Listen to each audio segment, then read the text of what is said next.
Hello, I'm R.O.D. Well, yes, I'll give you the rundown on how I might possibly be a murderer, or perhaps accessory to murder, of Uon Taraku, or Taraku Uon.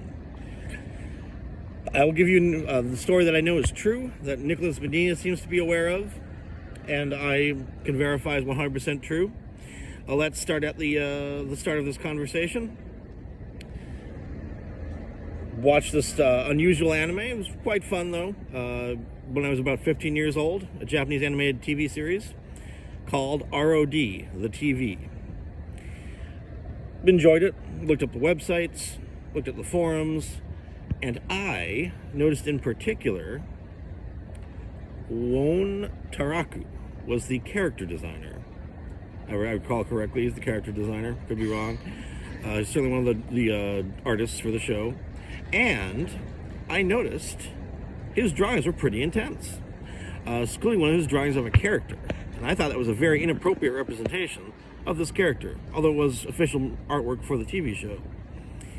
At some point, I had a conversation with my mother, talked to her briefly, and I mentioned, oh yeah, this is really some really gross stuff, and what do you think should happen? And as Nicholas Medina seems to be aware of, at some point in that conversation, I just kind of mentioned, oh yeah, my mother may have asked me what should happen to a person who draws this.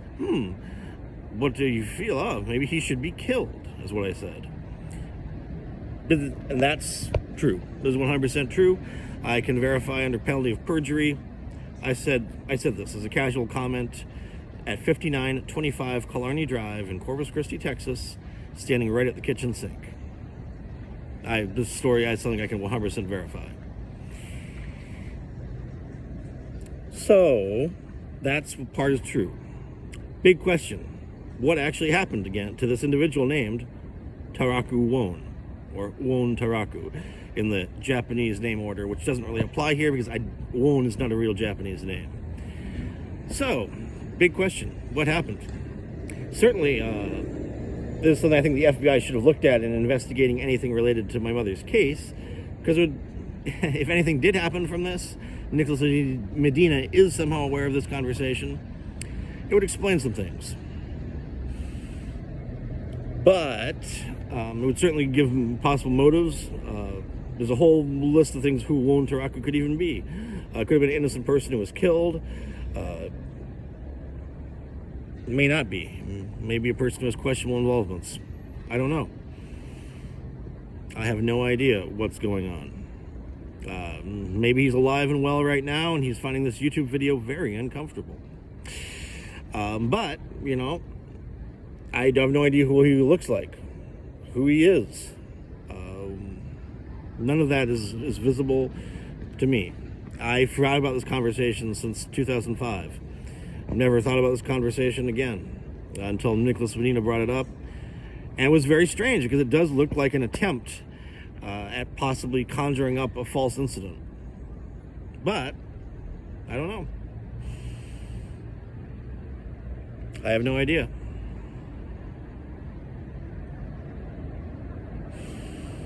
I have no idea. I have no idea. So, somehow or another, Nicholas Medina became aware of this conversation. I have no idea how. And he certainly used it to make me feel worried that I may have caused someone to be murdered.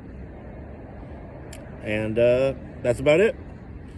But it's definitely, I think, something that the FBI should have taken a look at, considering the FBI actually told me that they had heard about him possibly having, or this individual, whoever he was, possibly having some harassment issues. Now, was it just that? Was it more than that? Is there a biometric record problem for him? I don't know. I don't know.